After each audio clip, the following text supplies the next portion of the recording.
Hi, thanks for tuning in. I'm Alex Panagottakos, Spokane County Census Committee Coordinator with Innovia Foundation. And I'm joined here today by friends and colleagues, and we're here to talk about Census 2020. So if you don't already know, the census is incredibly important. It happens every 10 years. And so we've got a short period of time to make sure that we all get counted, because the next time around is not going to be until 2030. So we can't miss that. The census determines where federal funding, state funding, a lot of programs are put, how many seats we have in Congress and the state legislature, and where just a ton of essential services are going to be deployed. So that's everything from hospitals to school lunches to Head Start, really important essential services. And so we're here today to talk a little bit more about why the census matters for our community and to dispel some myths and just, chat. So I'm going to let you all introduce yourselves. Emma, I'll let you start. Can you tell us who you are and what sort of organization you represent? My name is Emma Noyes, and I'm a member of the Colville Tribes. I work for Empire Health Foundation here in Spokane. Awesome. Thanks for joining us. My name is Fernanda Mascot, and I am a Latino advocate and community organizer for Raíz of Planned Parenthood. I'm Stephen Jaravia. My pronouns are he, him, his, and I'm the Spokane Pride Coordinator, the producers of the annual Pride Parade and Rainbow Festival. And hi, Alex. Alicia Benson, and I'm the CEO of Greater Spokane Incorporated, your regional business development organization. Wonderful. Well, thank you all for joining us. We all represent some different sectors of the community, different organizations that we work for, so we all bring a different perspective to the table, and I really appreciate you making time for this. So, first question is going to be for Alicia. So I've heard that we miss out a lot of money for any person that's missed on the census. Can you kind of quantify that for us? Yeah, that's correct, Alex. What we know is that for every person missed, it starts to equate to $30,000 that it adds up to, and that we know that for Eastern Washington, that's more significant than the rest of our state. And that adds up quickly if you think about $30,000 for each person that isn't counted during the census. And those are dollars that help determine really important funding for so many different services and programs across the region. So it's a big deal that we make sure we get that count correct. Great. So that is a lot of money, and that's more than other areas of the state. So we have a lot to lose or gain in this. It does, very much so. Yeah. It's important. Okay. So we could lose a lot, and everybody matters and everybody needs to get counted, right? But I've heard that some folks are harder to count or have been missed again and again. So I'm wondering, as a community, what are we doing to reach those folks? So Fernanda, why should people of color care about this? And what are we doing to reach people of color? So historically, communities of color have been undercounted for decades. And when you look at it, we see a lot with children under the age of 5, Latinx children under the age of 5, Black and African American men and Latino men who have been undercounted. So with the Raíz program, we are part of the Washington Census Alliance, which is a statewide organization that is a coalition made up of over 50 people of color-led organizations that come together.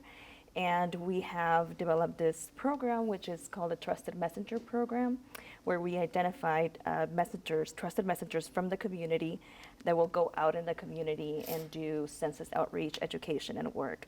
So with Raíz, we have identified 13 volunteers that are from the Latinx community in Spokane County. And what they do is they go out to 20 households, and these are people that they know, and they go to 20 households and they just talk to them and educate them about the census. We also hold events for Spanish-speaking communities, and a lot of those events are at our local churches. And what we're also doing is we're going to, the Spokane Valley has the highest population of Latinos versus Spokane City. So what we do, and we also have a lot of businesses there, Latino businesses there. So what we do is we go to the restaurants and the markets that are Hispanic and Latino, and we talk to the owners so that way they can have information there for the community. Stephen, another hard to count or undercounted group is the LGBTQ community. Why should they care, especially if they don't see themselves on the census? Absolutely. Well, I think, when we start getting into dimensions of difference and start talking about gender and sexual identity, it's a little bit harder to see in people, right? When we start talking about the trans community or the greater LGBTQ plus community, When we think about this, the situations that they can be in or the housing situations that they're in, it is highly likely that they're not in housing. And so when we begin to consider and try to capture these folks, it's a little bit more difficult. I think there's also some fear around them having to identify on an official document and what that could imply. What is it like for a same-sex couple to say that they're a same-sex couple? And I think there's some fear around that. But I think specifically, there's also, it's super important for the LGBTQ plus community to get counted. Some statistics say that, when we look at households utilizing SNAP, it's about 9.7 of households that are non-LGBTQ plus that access SNAP resources, whereas LGBTQ plus households access about 22% of the resources. When we look at Medicaid, I think it's about 13% of non-LGBTQ plus households, they utilize Medicaid, whereas it's almost 21% of LGBTQ plus households that do. So those are large numbers of people who are accessing that identify on some spectrum, and all of that money is determined through the census. The census helps determine that money. I think it's also important when we think about representation and governmental policy and the way that influences and affects the lives of the LGBTQ plus community. It all comes back to are we visible and are we seen? And the way that we can make that happen is through getting counted. Yeah, absolutely. Yeah. Thank you. Well, speaking of visibility, Emma, it's my understanding that if Native Americans, American Indians fill out the census in a particular way, they may in essence be erased. Can you tell us more about how do you make sure you get counted as an American Indian, Alaska Native? Yeah, it's such an important question. As an American Indian or Alaska Native person, you're one of the few populations that's really being counted three ways: as an individual, as a household, and then for the tribal affiliation that you're listing. And so it can be really easy for you to fill out the census and not actually get counted as one or more of those things. So one of the particular important ways to be able to not be missed as a Native American person is that you list Native American as your race or ethnic identity on the census, and Native American or American Indian Alaska Native only.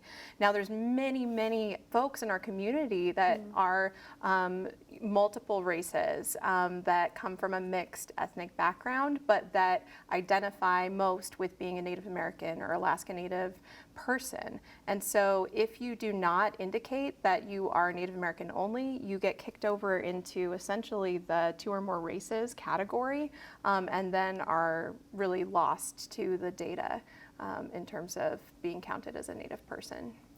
So it makes a difference whether you put Native only or American Indian Alaska Native only. And then does it matter who the number one person on the form is?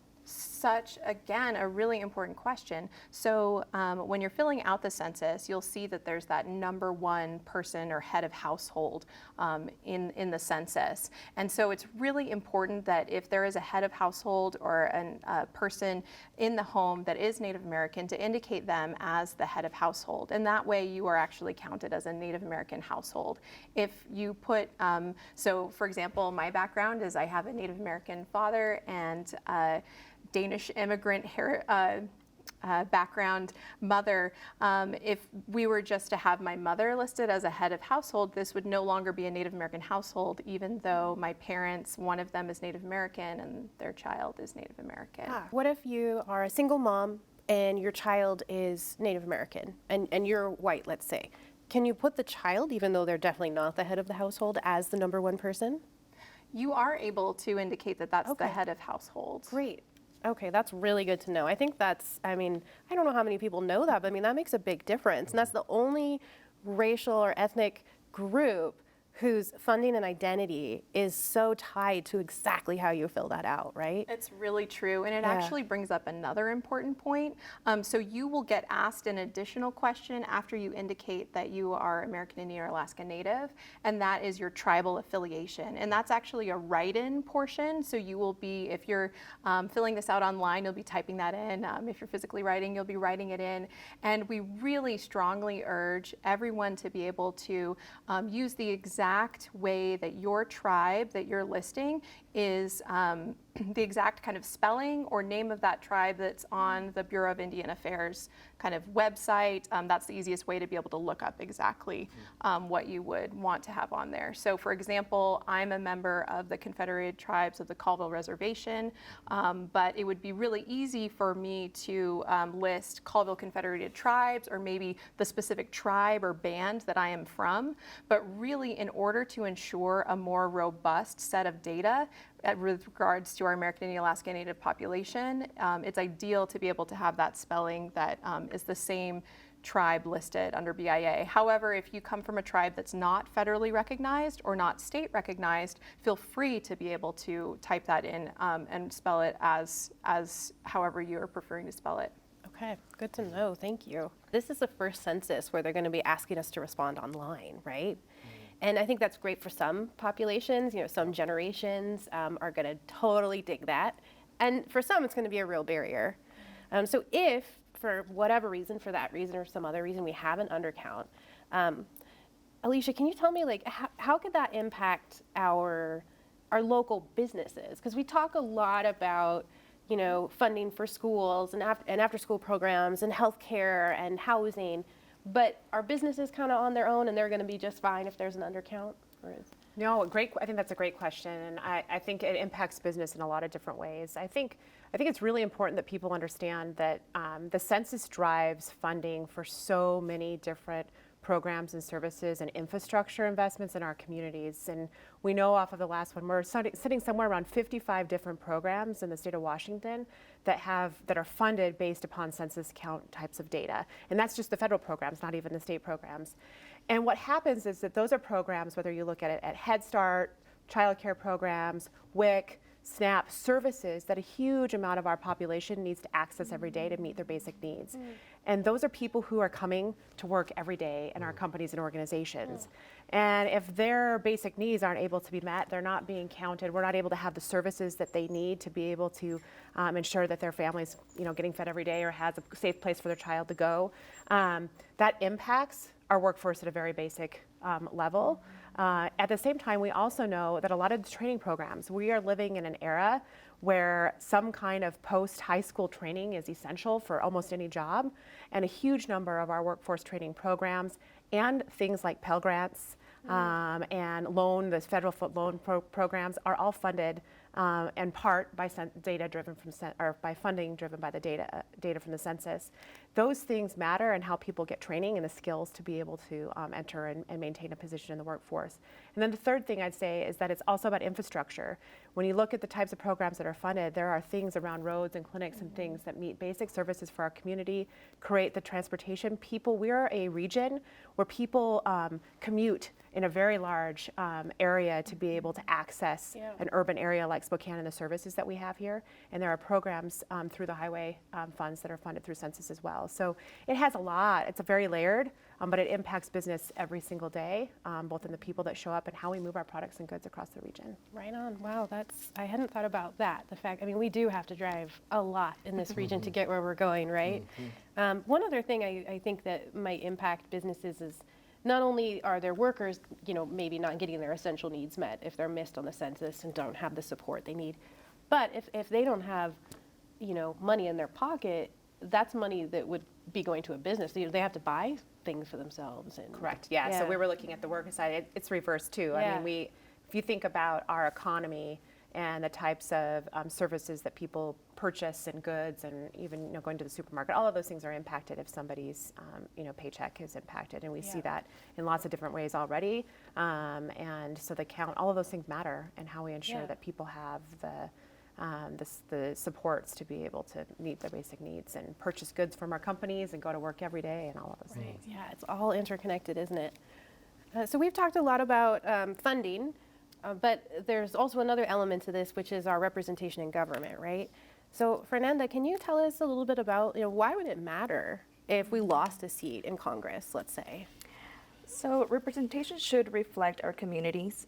We know our communities are growing more diverse. So if we, you know, the information that we're going to gather from the census is going to be really important, because it's going to allocate and give us a sense of, do we gain a seat or do we lose a seat? So if we gain a seat, we gain a voice. If we lose a seat, we're going to lose a voice. And, you know, I can't imagine with this census of 2020 coming around and us losing a seat. I mean, that would only happen if there's not a complete count. Yeah, that would be devastating, wouldn't it? I mean, that really is how our government works. It's a representative government. Yeah. Yes. And I like to think of it as the census really is a gift. So a lot of times people talk about that, you know, the census is sort of a mandate. You know, it's in the Constitution, we have to fill it out. But I also look at it as a gift where the government takes a look up from what they're doing and looks around, you know, wipes their glasses off and says, oh, you're out there? Okay, well, I'm gonna, you know, proceed accordingly. So it's an opportunity for us to say, we're here, you know, represent us. There are some barriers that we've discussed, you know, one of which being the platform, which is going to be great for some people, not others. And it should be mentioned that even though they're asking us to respond online, we can still request the paper or phone copy. So that's good to know too. But another barrier, Stephen, that I've, you know, encountered is that the form is quite limited as far as your choices on sex or gender goes. Can you tell us a little more about that? Yeah, it's a gift for some people. Yeah. It's not a gift for everybody. Yeah. You know, when we talk about the way that we collect data and how do we identify in the data, you know, I wish it was a little bit more sophisticated. You know, how can we have data that actually captures more accurately the different experiences that folks have here in the United States or who come to the United States with these experiences. So when we look at the census, one of the first questions you're going to be asked is, are you male or are you female? And the reality is we're in 2020 and there are some people who are not male or female. So it's a little bit of a justice question for us too. We have 10 years to reform that. We have 10 years to change that. We know that these experiences are not new. And so what are we going to do to ensure that these experiences are also captured? It is important that those boxes do get checked because we want to make sure that complete forms are being submitted. And I hate that this is the recommendation that I have to give. But for folks, however you identify, if you are able to put yourself in either male or female, however comfortable you are, I don't like that I have to say this, but please go ahead and do so. If we leave boxes unchecked, there will be a follow-up if I'm correct. And while that's not a bad thing, I would encourage folks, wherever you can, however you can, please check the box that you feel most comfortable with. But also know that there are a lot of us who are ready and willing to get that changed in the That's form. great. So, That's good to yeah. hear. Absolutely. Yeah, so definitely not good enough. Yeah.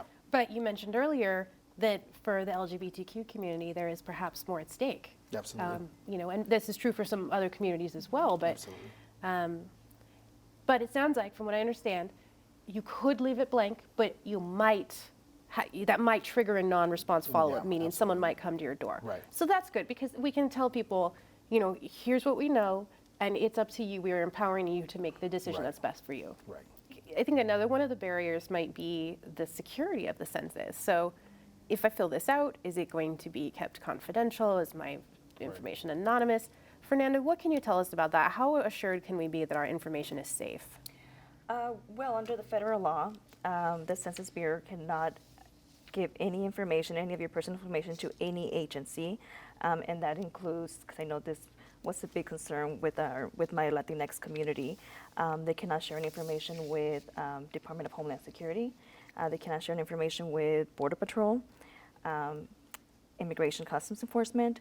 So, you know, even if we have someone, let's say you're living in a Section 8 housing, and you know someone you're allowing a friend to stay with you for a few months.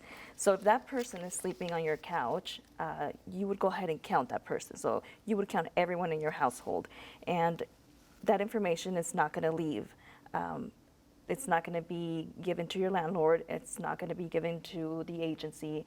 Because like I said, under the federal law, the Census Bureau is only trying to gather numbers. They're trying to gather data to allocate all these resources and representation. So they're not, you know, trying to see, you know, which person is undocumented or which person has someone living in their housing section 8 when there shouldn't be. So yes, I let folks know, encourage everyone to know that is your right. Your right is to fill out the census without being scared, without having no fear. Great. And you mentioned folks, without fear, if you are undocumented, for instance, there is no citizenship question, correct? Correct. Okay. There's no citizenship. No citizenship No. question. So I do know that everyone